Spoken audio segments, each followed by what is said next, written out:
नमस्कार दोस्तों, स्वागत है आपका हमारे इस चैनल में। भगवान श्री कृष्ण की लीला अपरंपार है और भगवान की उन्हीं लीलाओं में से एक है द्वारका नगरी का समुद्र में समा जाना। आपको बता दें कि भगवान श्री कृष्ण ने द्वारका नगरी विश्वकर्मा जी से बनवाया था। कहा जाता है कि द्वारका नगरी भगवान श्री कृष्ण के समय अति भव्य थी, स्वर्ग भी उसके सामने फीके पड़ जाते थे। लेकिन ऐसा क्या हुआ कि द्वारका नगरी समुद्र में समा गई? आज की इस वीडियो में इसी बात को विस्तार से जानेंगे। लेकिन आगे बढ़ने से पहले प्लीज हमारे इस चैनल को लाइक कीजिए, शेयर कीजिए, सब्सक्राइब कीजिए और हाँ, बेल आइकन जरूर दबाइए ताकि वीडियो का नोटिफिकेशन सबसे पहले आप तक पहुंचे। जब भगवान श्री कृष्ण मथुरा में थे तो उस समय जरासंध बार बार मथुरा पर आक्रमण कर रहा था, जिससे जन धन की हानि होने लगी। इसलिए भगवान श्री कृष्ण ने द्वारका में अपना राज्य स्थापित कर लिया। लेकिन एक समय ऐसा भी आया कि भगवान की नगरी भी जलमग्न हो गई। हमारे शास्त्रों में द्वारका नगरी के नष्ट होने के पीछे दो कथाएं मिलती हैं। पहली गांधारी की और दूसरी ऋषियों द्वारा दिया गया श्राप।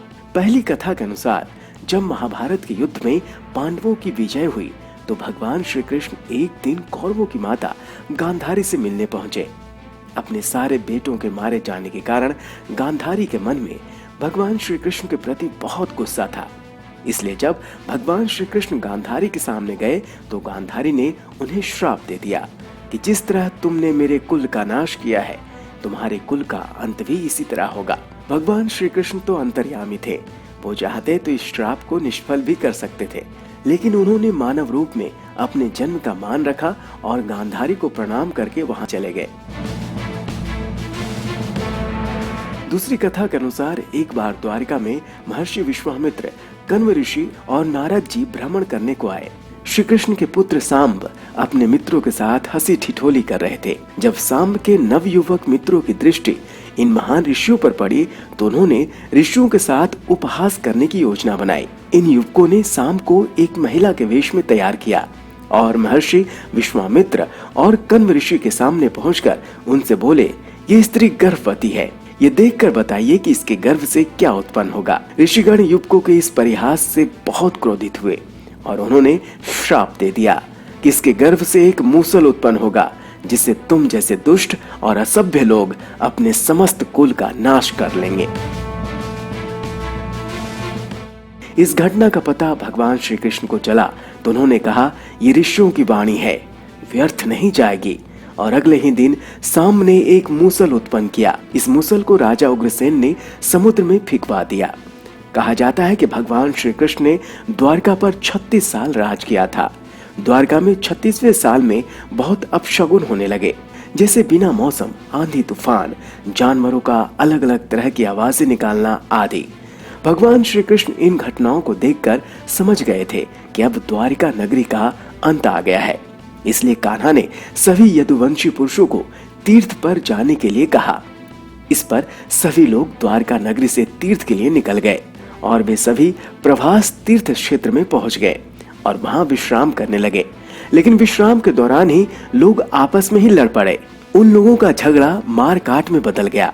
इस दौरान ऋषियों का श्राप इस रूप में फलीभूत हुआ कि सामने जिस मूसल को उत्पन्न किया था उसके प्रभाव से प्रभास तीर्थ क्षेत्र में घास को लड़ाई के दौरान जो भी उखाड़ता वो घास मूसल में परिवर्तित हो जाता। ऐसा मूसल जिसका एक प्रहार ही व्यक्ति के प्राण हर लेता।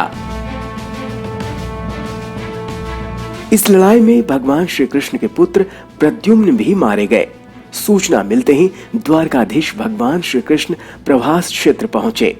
अपने पुत्र और प्रियजनों को मृत देखकर श्री कृष्ण ने क्रोध में वहां खड़ी घास उखाड़ ली और हाथ में आते ही उस घास ने मूसल का रूप ले लिया। लड़ाई में जो लोग बचे रह गए थे, जिन्होंने अपने परिजनों को मारा था, भगवान श्री कृष्ण ने एक एक वार से उन सभी का वध कर दिया। अंत में भगवान श्री कृष्ण, उनके सारथी दारुक और बलराम बचे। इस पर प्रभु श्री कृष्ण ने दारुक से कहा कि हस्तिनापुर जाकर अर्जुन को यहाँ ले आओ।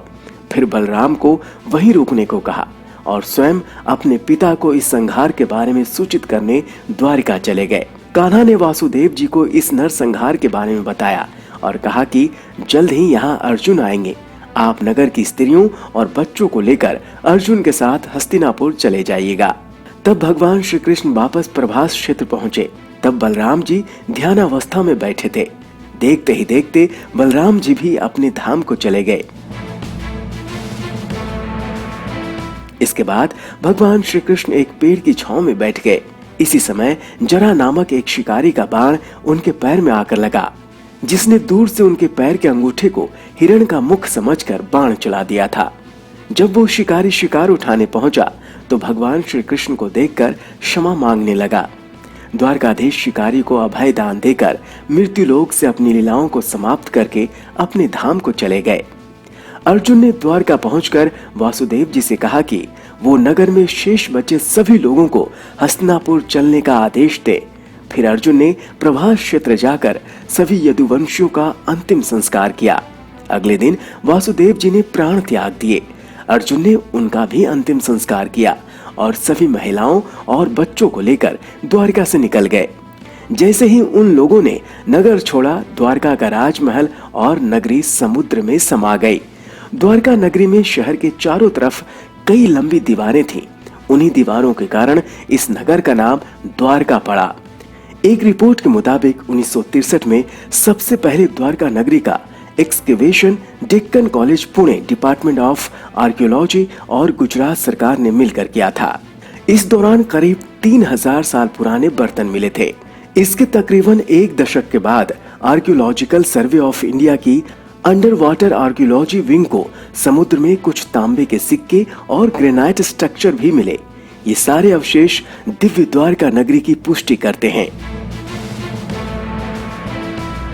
तो दोस्तों, आपको ये जानकारी कैसी लगी हमें कमेंट करके जरूर बताएं और इसी प्रकार की रोचक जानकारी के लिए हमारे चैनल को लाइक कीजिए, शेयर कीजिए, सब्सक्राइब कीजिए और हाँ, बेल आइकन जरूर दबाइए ताकि वीडियो का नोटिफिकेशन सबसे पहले आप तक पहुंचे। नमस्कार।